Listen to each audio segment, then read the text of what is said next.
I watched in horror as 3 HOA board members surrounded my wife on our front porch. Karen Mitchell, our neighborhood dictator, was screaming about property violations while waving a clipboard like a weapon. Sarah stood perfectly still, her hands at her sides, speaking in that calm voice she used when she was really angry. Then Karen made the biggest mistake of her life. She grabbed my wife by the arm and tried to drag her off our own property. What happened next lasted maybe 3 seconds, but it changed everything. Sarah moved like lightning. One moment Karen was yanking on her arm. The next moment Karen was face down on our wooden deck, gasping for air with Sarah kneeling calmly beside her. The other board members stepped back in shock. I stood frozen in our doorway, staring at my wife like I had never seen her before. Because in that moment, I realized the woman I married was not who I thought she was. That is when I learned that some people should never be touched, especially when they work for the CIA. 2 years ago, Sarah and I thought we had found paradise. Pine Valley Estates looked like something from a magazine cover. Perfect lawns stretched in every direction. White picket fences lined the streets. Children rode bicycles while their parents waved from manicured gardens. We fell in love with a beautiful colonial house on Maple Street. The real estate agent could not stop talking about the community amenities: the swimming pool, the tennis courts, the playground. She mentioned the homeowners association almost as an afterthought. "Oh, and there is an HOA," she said with a bright smile. "They just keep everything looking nice, very reasonable people." I should have asked more questions. I should have read the contract more carefully. But Sarah and I were excited about our new life together. We had been married for 6 months, and this felt like the next step in building our future. The first month was perfect. Our neighbors welcomed us with homemade cookies and dinner invitations. The community barbecues were friendly and relaxed. Sarah fit in naturally, chatting with the other wives about gardening and local restaurants. But I started noticing things about my wife that puzzled me. She would get phone calls at odd hours and step outside to talk. Sometimes she would leave early in the morning, saying she had meetings for her consulting work. When I asked about her job, she would give vague answers about government contracts and change the subject. The HOA problem started small. A letter in our mailbox about our grass being half an inch too long. Another notice about our mailbox being the wrong shade of white. I laughed them off as typical suburban nonsense. Then I met Karen Mitchell at the monthly HOA meeting. She was a woman in her 50s with perfectly styled blonde hair and eyes that missed nothing. She carried herself like someone who had never been told no in her entire life. "Welcome to Pine Valley," she said, shaking my hand with a grip that was too firm. "I am Karen, the HOA president. I just want you to know that we have very high standards here. I am sure you understand the importance of maintaining property values." Her smile was cold and calculating. I felt like I was being evaluated, measured, and found potentially wanting. Sarah was polite but distant during the introduction. Later, as we walked home, she was unusually quiet. "What did you think of Karen?" I asked. Sarah was quiet for a long moment. "She is the type of person who enjoys having power over others," she finally said. "We should be careful around her." I thought Sarah was being overly cautious. Karen seemed like just another suburban busybody. But over the next few weeks, the violations kept coming. Our lawn, our mailbox, our garden decorations, even the way we parked our cars in our own driveway. Each letter was more threatening than the last. Fines, legal action, potential foreclosure. I started to realize that Karen was not just enforcing rules. She was waging war. The harassment escalated quickly. Karen started showing up at our house almost daily, walking around our property with a measuring tape and a digital camera. She would take pictures of everything from our flower beds to our outdoor furniture placement. I tried to handle it diplomatically. I attended HOA meetings and asked questions about the specific violations. The rule book was thick and confusing, full of vague language that could be interpreted any way Karen wanted. The grass height standard is clearly defined, she would say, pointing to a paragraph that mentioned reasonable maintenance standards without giving actual measurements. Other neighbors started avoiding eye contact when I walked by. I realized that Karen had been making their lives miserable too, but they had given up fighting and just tried to stay invisible. Sarah took a different approach. She started asking detailed questions about the HOA finances, the election procedures, and the legal authority behind the violations.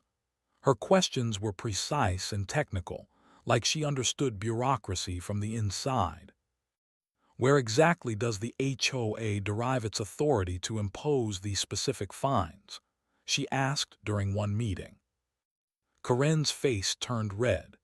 The authority comes from the homeowner agreement that you signed when you bought your house. I have read the agreement, Sarah replied calmly. It does not mention half of these violation categories. Could you show me the specific legal precedent for these enforcement actions?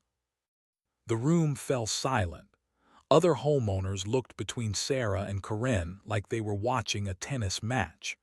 Karen clearly was not used to being challenged with such specific questions. After that meeting, the violations against us tripled. Karen started citing us for things that were completely ridiculous. The angle of our welcome mat, the number of decorative plants on our porch, the fact that our car was parked 6 inches too far to the left in our own driveway. I was furious, but Sarah remained eerily calm. She would read each violation notice carefully, take notes, and file everything in a folder that was getting thicker by the week. "Why are you not more angry about this?" I asked her one evening. "This woman is trying to destroy our lives over nothing." Sarah looked up from the violation notices she was organizing. "Anger is not useful here," she said. "Understanding your opponent is useful. Karen is making mistakes, and we need to document everything."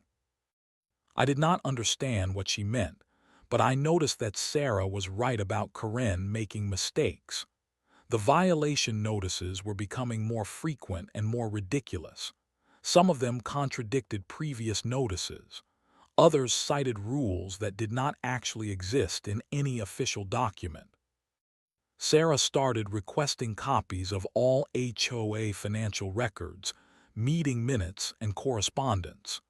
She filed formal complaints about Karen's behavior and demanded hearings for every violation. She was fighting back, but with paperwork instead of anger. Karen did not like being challenged. She started showing up with other board members, trying to intimidate us through numbers. She would knock on our door at inconvenient times, demanding immediate compliance with violations that she had just invented. "This is harassment," I told Sarah after Karen's third visit in 1 week. "We should call the police."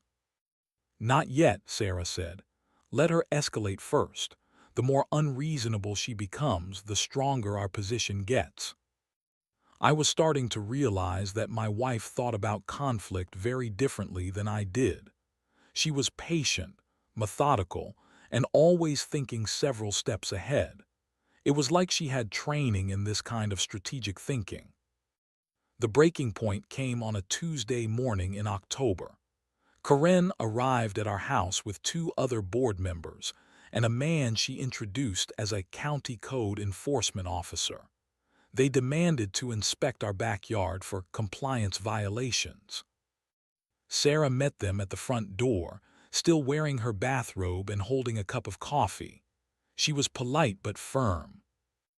I would be happy to schedule an inspection, she said. Please provide 24 hours written notice as required by state law. Corinne's face turned purple. We do not need to give you notice. This is HOA business. Actually, Sarah replied, you do need notice, and you need probable cause for any inspection of private property. Would you like me to call the county and verify the credentials of your enforcement officer? That is when Corinne lost her temper completely, and that is when she made her fatal mistake. Corinne started yelling about property rights and HOA authority. The county officer looked uncomfortable and kept checking his phone. The other board members shifted nervously behind Corinne, clearly wishing they were anywhere else. Sarah remained calm, sipping her coffee and speaking in measured tones. I understand your concerns, she said, but I am asking you to follow proper legal procedures. We can schedule this inspection for tomorrow morning if you like. We are not scheduling anything, Corinne screamed. You will comply with HOA regulations right now, or we will start foreclosure proceedings immediately. I watched from our kitchen window, feeling helpless and angry. Sarah stood on our porch like she was having a casual conversation, while Corinne worked herself into a rage that was turning heads up and down the street. Ma'am, the county officer said quietly, maybe we should come back with proper paperwork.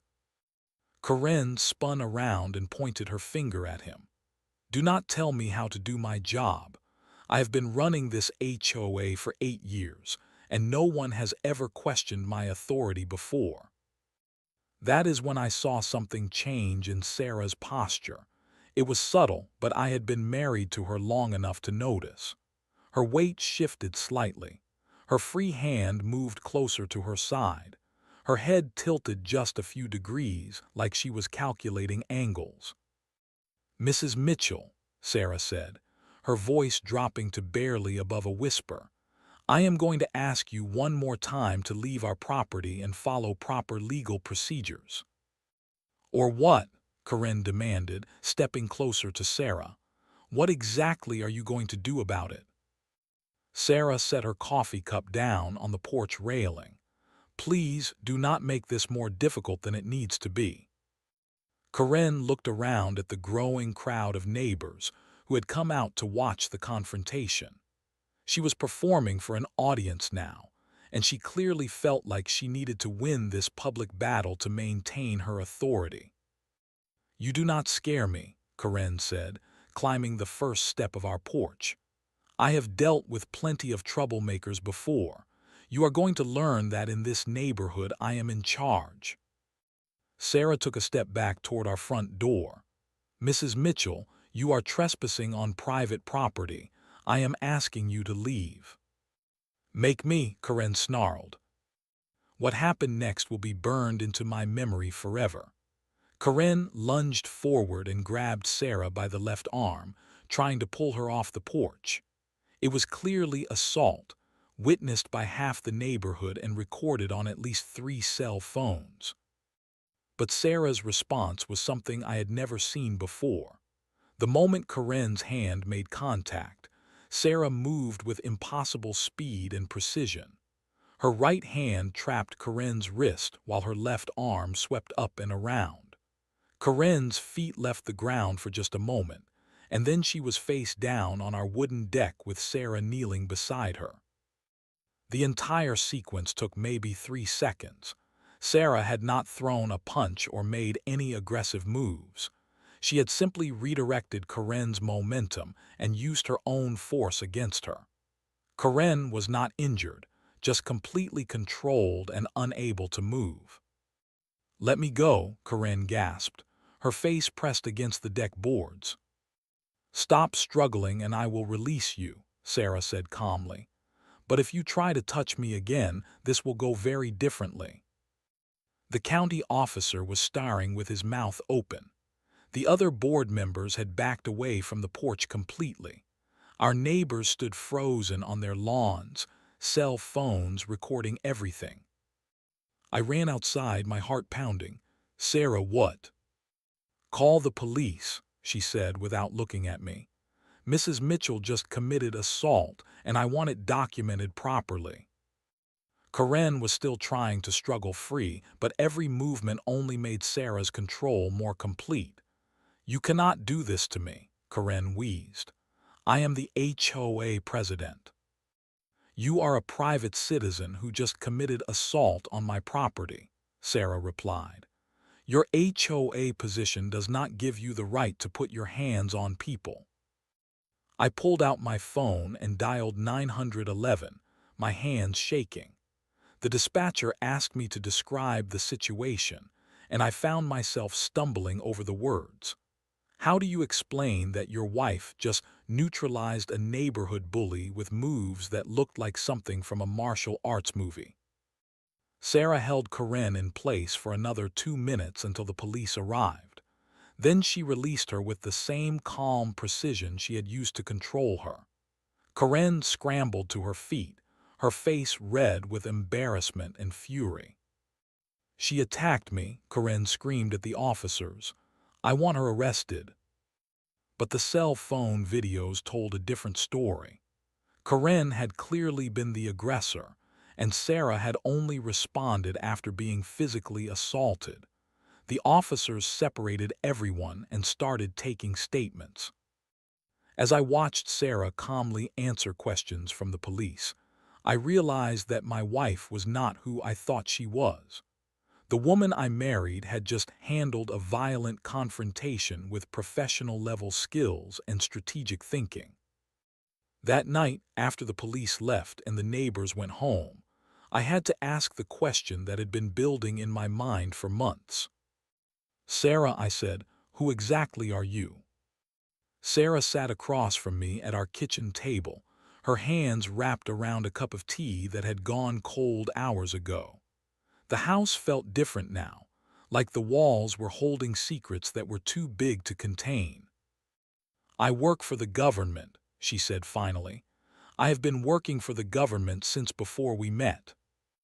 I waited for more explanation, but she just sat there looking at me with those calm eyes that I was starting to realize missed nothing. What kind of government work? I asked. The kind that requires security clearances and cover identities, she said. The kind where I cannot tell you everything, even though I want to. My mind was racing through the past 2 years of our marriage. The late-night phone calls, the mysterious business trips, the way she always seemed to know more about people than she should. Are you CIA? I asked. Sarah was quiet for a long moment. I work in intelligence, she said. That is all I can tell you right now. I felt like the ground was shifting under my feet. So our marriage is what? Some kind of cover story. No, she said quickly, reaching across the table to take my hand. Our marriage is real. My feelings for you are real. But yes, being married to you provides cover for my work in this area. This area, I repeated. You mean our neighborhood. The Washington, D.C. metro area has a lot of government contractors and intelligence professionals living in suburban communities, she explained. It is easier to blend in when you have a normal life that looks like everyone else's. I pulled my hand away from hers. So I am what? A prop in your spy game. You are my husband, she said firmly. You are the person I chose to build a life with. The fact that our life together also serves operational purposes does not make it less real. I got up and walked to the window, looking out at our perfect suburban street. Everything looked the same as it had that morning, but nothing felt the same. What happens now? I asked. Karen is going to press charges. She is going to tell everyone what she saw. Your cover is blown. Not necessarily, Sarah said. What people saw was a woman defending herself from assault. Self-defense training is not unusual for suburban housewives. Lots of women take martial arts classes. I turned back to look at her. That was not martial arts class stuff, Sarah. That was professional training. She nodded slowly. Yes, it was. But unless someone has professional training themselves, they would not necessarily recognize the difference. The next few days were a nightmare of legal meetings and HOA drama. Karen hired a lawyer and filed assault charges against Sarah. She also filed a civil lawsuit and started a petition to have us banned from the HOA permanently. But strange things started happening. Witnesses who had seemed eager to support Karen suddenly became reluctant to give statements. The cell phone videos that had been all over social media started disappearing. The county officer who had been with Karen that day stopped returning her lawyer's calls. Sarah seemed completely unconcerned about the legal proceedings. She answered all the questions from her lawyer with calm precision, providing documentation and evidence that I had never seen before. "Where did you get all this paperwork?" I asked, looking at folders full of HOA financial records and correspondence. "I have been documenting Karen's behavior since the harassment started," she said. "But I also made some calls to colleagues who specialize in public records research." "Colleagues, people I work with," she said. "Karen made a mistake when she escalated this to a legal matter. Now her actions are going to be scrutinized by people who are much better at investigation than she is." I was starting to understand that Karen had picked a fight with someone who had resources and training that were completely outside her experience. It was like watching a neighborhood bully challenge a professional boxer. "What are you going to do to her?" I asked. Sarah looked at me with an expression I had never seen before. It was not angry or vindictive. It was the look of someone who was solving a problem with methodical precision. "I am going to make sure she never threatens us again," she said. "And I am going to make sure she never has the power to threaten anyone else in this neighborhood." That is when I realized that Karen had not just assaulted my wife. She had threatened the operational security of a federal intelligence officer. And the response was going to be much more severe than anything Karen could imagine. Within a week, Karen's world started falling apart in ways that seemed like coincidences, but felt like precision strikes. The criminal charges against Sarah were dropped due to insufficient evidence and witness reliability issues. Karen's lawyer explained that several key witnesses had changed their statements, and the video evidence was deemed inconclusive about who had initiated the physical contact.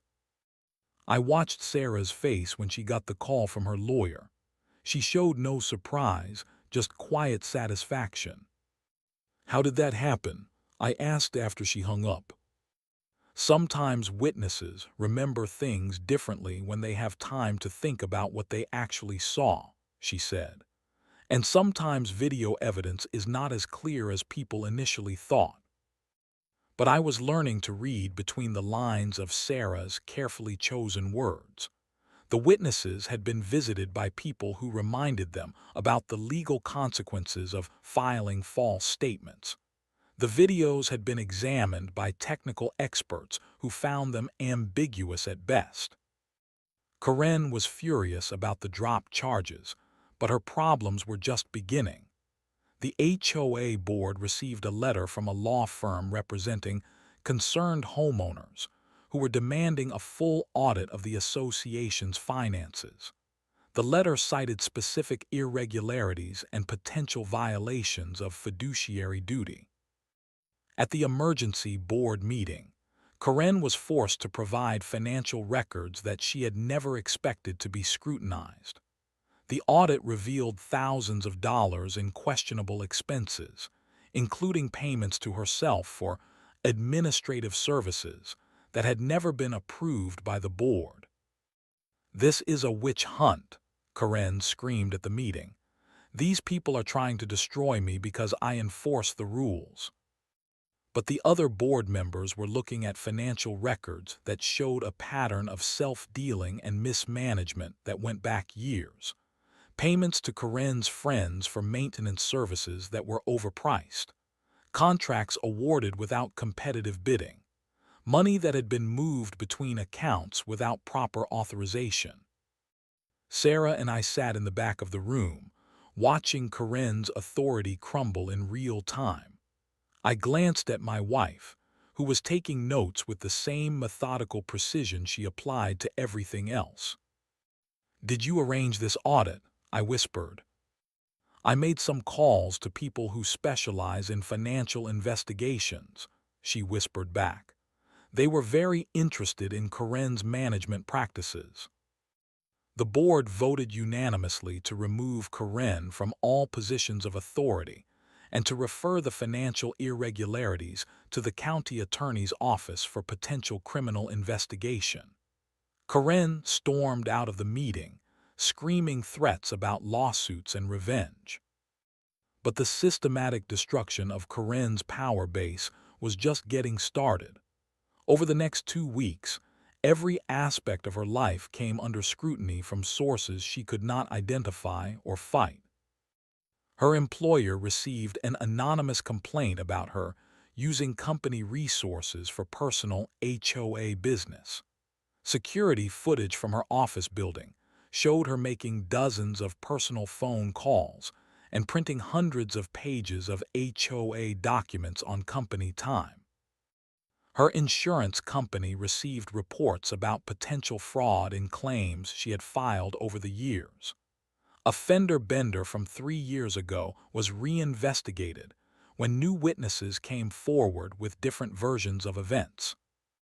The county tax assessor received a tip about improvements to Corinne's property that had never been reported for tax purposes. A home office addition and landscape upgrades that should have increased her property value, but had somehow been overlooked during recent assessments. Each investigation was technically legitimate, based on genuine violations, and supported by documentation that Corinne could not dispute. But the timing and coordination were too perfect to be coincidental. I found Sarah in our home office one evening, working on her laptop with files spread across the desk. "Are you orchestrating all of this?" I asked. She looked up at me with those calm eyes. "I am ensuring that threats to our family are neutralized effectively." "This is not just about our family, though, is it?" I said. "This is about protecting your work." Sarah saved her file and closed the laptop. When someone threatens an intelligence officer, especially by trying to expose them or compromise their cover, it becomes a matter of national security. The response is proportional to the threat. I sat down across from her. "So Corinne is being treated as a security threat." "Corinne is being treated as someone who used physical violence against a federal officer and then tried to use legal and social pressure to expose that officer's cover identity," Sarah said. "The fact that she did it out of neighborhood petty politics instead of espionage does not make it less serious." "What happens to her now?" Sarah looked out the window toward Corinne's house, where lights were on late into the night, as Corinne presumably tried to deal with the multiple investigations consuming her life. "She will have a choice," Sarah said. "She can accept that she has lost this fight and disappear quietly, or she can keep pushing and discover exactly how thorough a federal investigation can be." I realized that Corinne still had no idea who she had really picked a fight with. She thought she was dealing with a suburban housewife who had gotten lucky in a physical confrontation. She had no concept of the resources and capabilities that were now focused on dismantling her life with surgical precision. The next morning, I saw Corinne loading boxes into her car. She was moving fast, like someone who had finally understood that she was in over her head. But Sarah had taught me that some people never learn when to quit, And Corinne Mitchell was about to prove that some people will keep fighting even when they are completely outmatched. Corinne's desperation made her dangerous in ways that even I could see. Instead of accepting defeat and moving away quietly, she decided to fight back with the only weapon she had left: exposure. She started calling local news stations, trying to get them interested in a story about government agents living in suburban neighborhoods. She posted on social media about conspiracy theories and federal overreach. She even contacted some of our neighbors directly, trying to convince them that Sarah was some kind of undercover operative. The problem was that Corinne was absolutely right, but she had no proof, and she sounded increasingly unhinged as her life fell apart around her. I watched my wife's reaction to Corinne's escalating attempts at exposure. Sarah seemed completely unconcerned, like she was watching a child throw a tantrum. "Should we be worried about this?"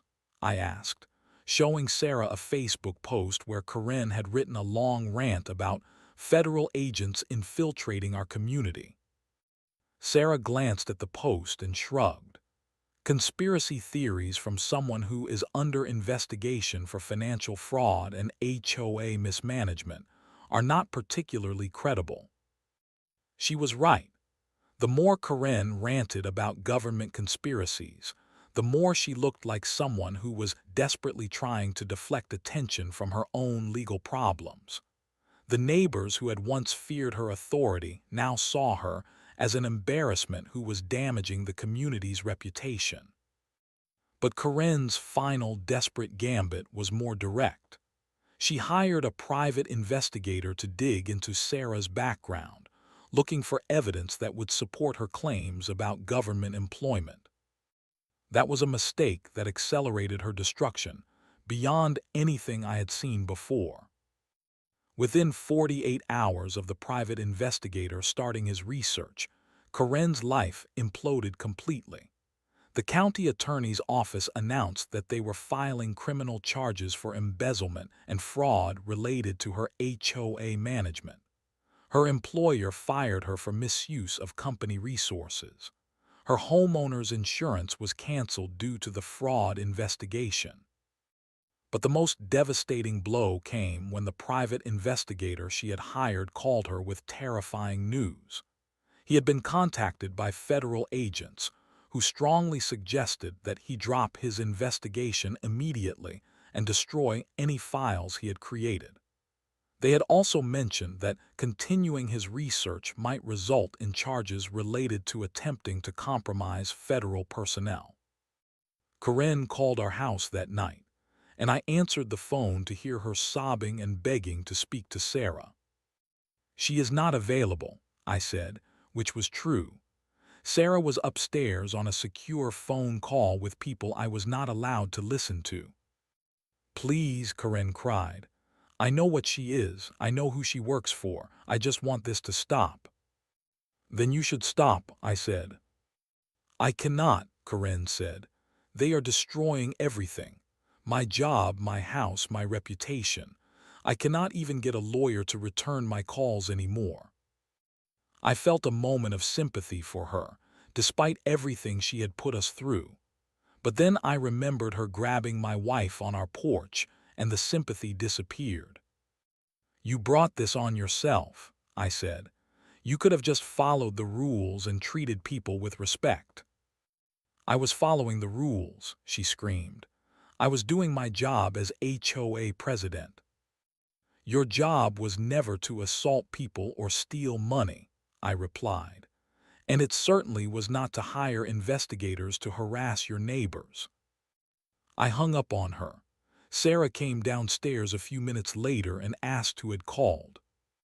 "Corinne," I said. "She is falling apart." Sarah nodded. "The investigation into her activities is expanding.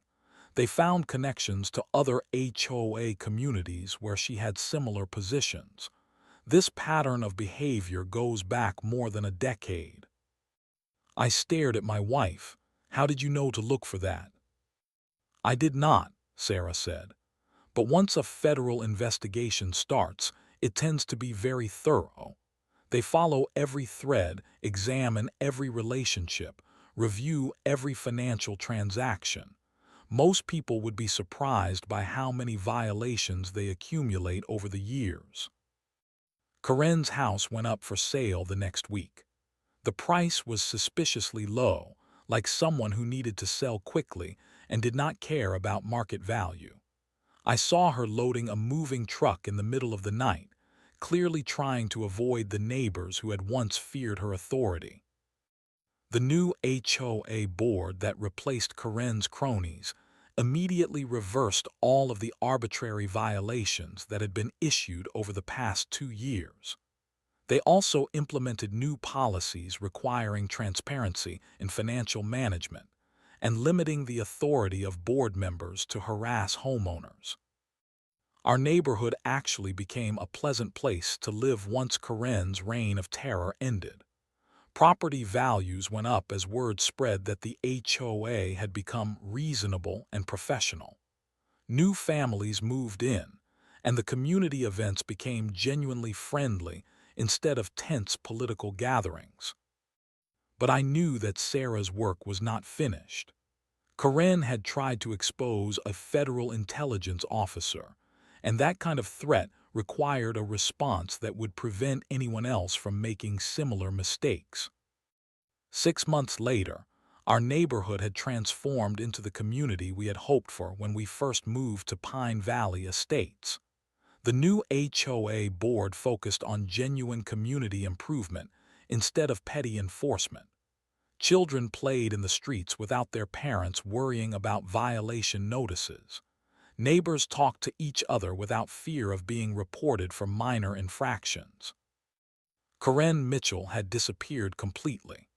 The house she had lived in for 8 years sold to a young couple with 2 children who were delighted to discover that their new community was welcoming and friendly. No one talked about Corinne anymore, and new residents had no idea that a neighborhood dictator had once terrorized the area. Sarah resumed her cover identity as a government consultant with apparent ease. She joined the gardening club and volunteered at community events. To outside observers, she was just another suburban housewife who had successfully defended herself during an unfortunate incident with an unstable neighbor. But I now understood the hidden reality beneath our ordinary life. Sarah's work continued through phone calls I was not allowed to hear and trips I was not allowed to ask about. Our marriage provided cover for activities that were essential to national security, but invisible to the people they protected. The other residents of Pine Valley Estates went about their daily lives unaware that they were safer because of the woman who grew prize-winning tomatoes and organized the annual block party. They did not know that their neighborhood was quietly protected by someone trained to identify and neutralize threats before they could develop into serious problems. I had learned to live with the knowledge that my wife was not who she appeared to be, but that she was exactly who I had fallen in love with. The calm strength I had always admired was real, even if I had not understood its source. The way she made me feel safe and protected was not an illusion, even though the reasons were different than I had imagined. Sometimes I wondered what had happened to Corinne Mitchell. Sarah had never told me, and I had learned not to ask questions that would not be answered. But I suspected that Corinne had been given a choice between disappearing quietly and facing the full consequences of threatening a federal intelligence operation. She had chosen wisely. Our new neighbors treated us with the respect that comes from knowing someone who had stood up to a bully and won. They did not need to understand the details of how Sarah had defeated Corinne so completely. They just knew that our family was not to be trifled with, and that was enough. Late at night, when Sarah was asleep beside me, I sometimes marveled at the strange life we had built together. To the outside world, we were just another couple living the American dream in a perfect suburban community. The truth was more complex and more dangerous, but also more meaningful than I had ever imagined. I had learned that some people should never be underestimated, especially when they seem ordinary on the surface.